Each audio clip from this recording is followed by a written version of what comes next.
Hey guys, what's up? It's Cubus here. I went pretty quiet for over a month, but I hope today I will compensate for it, as we will see if The Witcher 3 Wild Hunt is patched. The reason I went silent is that this game is simply tremendous, even without expansion packs. The world of this game is sometimes described as open world, but it isn't 100% correct. The world is divided in two massive locations and three smaller ones. But because on the world map they aren't exactly next to each other, you feel and understand why you can't travel on foot between them. But it isn't enough to create a big world to make a game good. The world needs to make sense and can't be empty. And designers of this game covered both of these things. First, the two big locations are very different, so you know that they didn't want just to bloat the world with another location that is very similar to the first one. And they both look very convincing. Velen is inspired by Eastern European countryside from Middle Ages, and as a citizen of one of those countries I can confirm that it does look like this. You can look into the description of this video to find a Wikipedia page about Biskupin to see for yourself. On the other hand, there is Skellige, which is inspired by Northern European landscape. Truth be told, when I first arrived there, it instantly reminded me of Skyrim, which was inspired by the same Norse theme. So the world makes sense, but is it empty? Well, if it was, it wouldn't take me over 5 weeks to finish the game. Aside from the main storyline, there are dozens, or maybe even hundreds of side quests and locations to visit. Since we're at it, let's talk about story. As usually, the difference in quality between main and side quests are visible. I don't mean that they are bad, not at all. They just aren't as good as the main ones. Let me put it this way.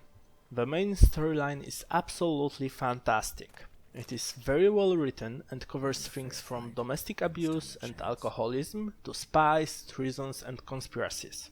The references are very subtle and well weaved into the threads of it. Side quests have these things as well, but sometimes it is as subtle as hitting someone with a hammer. And another thing is camera work. It's all really nice in main storyline, with close-ups, movement and cropping, but in side quests it is often static to the point that during a conversation with NPC it has only 2 or 3 fixed angles at which you can observe the world. But a very important thing in this game is a combat system, and it is equally great as the game world itself. On any difficulty level besides the lowest one, you will be challenged regularly, and in order to survive you will have to learn to attack, block, counter, dodge, use potions and signs.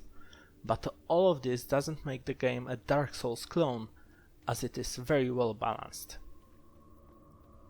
And if you get bored of killing monsters, you can participate in horse races, fight clubs or even play a card game called Gwent.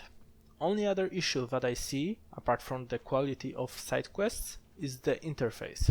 It would work much better as a list of items, not just the icons, that you have to go to if you want to see what they are. And although it was already improved, there could be another option for even bigger HUD. Overall, it's a great game and it's just shy of being a masterpiece, and its biggest issues are caused by its sheer size. That's why I award The Wild Hunt with 9 points out of 10 for its design. In terms of technicalities, it's not so great. The game works fine and with quite steady performance of 30 frames per second, but you sometimes encounter a total freeze for a fraction of a second. The game also utilizes a level of detail technique, but when camera cuts from a far shot to a close-up, you can sometimes see things like hair or helmet appearing on a character. I also came upon at least few side quests that I couldn't finish, either because of scripts not triggering or an NPC that I needed to talk not being there. Of course, it happened in only a handful of quests, while I had no problem to beat a massive amount of all others that I have found. Another thing is an in-game clock, saying how much time you've spent in the game. I've got it being broken 3 or 4 times.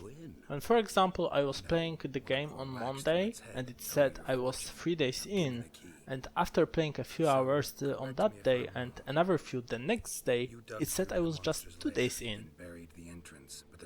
There were also some graphical glitches. I've seen blue trees and purple branches several times as textures failed to load or were displayed incorrectly. Sometimes game controls also got stuck, like when I was swimming and I couldn't dive until I got out of water and back in again, or when I was engaged by enemies and I couldn't attack them for quite some time, until they decided to attack me instead of my companions. But the most annoying technical issue was Geralt's horse, Roach. Summoning it is a lottery, as it could spawn on another side of the canyon or behind the city wall. And riding it isn't really nice either, because as long as it's okay going along the straight path, it sometimes turns the wrong way on the crossroads, not even mentioning the horrifying experience of going through areas without any roads. But overall it's quite good actually. The technical issues didn't take much of the fun away, therefore I grant The Witcher 3 7 points out of 10 for technicalities. I must admit that it's a real joy talking about the business side of this game. First of all, it's a vast game that feels complete as it is. Massive amounts of content will keep anyone but speedrunners busy for hundreds of hours. Second, the DLCs like new skins for NPCs or additional Gwent cards are free, a trait unusual in this day and age. There are also 2 big expansion packs, one already out and one coming in 2016, both bigger than some of full retail games. I didn't play the first one yet, but I will explain you why in a moment. And finally, there are loads of different language versions available. There are 7 full voice-over versions and many more text ones, so there is quite a big chance that you will get to play it in your native language. I said it many times before that I don't mind big expansion packs if they are really worth the money. I despise publishers that charge you for small items or go as far as ruining the experience for the sake of microtransactions. CD Projekt Red does things the way they should, and because of that I award this game with 9 points out of 10 for its marketing. Putting it together, The Witcher 3 Wild Hunt is a very good game, worth investing both time and money.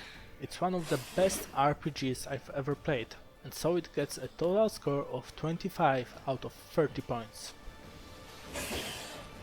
But before I finish, let me just make a little agreement with you. As I said, I didn't play the first expansion pack yet. Well, I decided to wait for the second one to come out, so I could enjoy both of them at once. And on top of that, I would like to give this game another try in a few months. So here's my offer.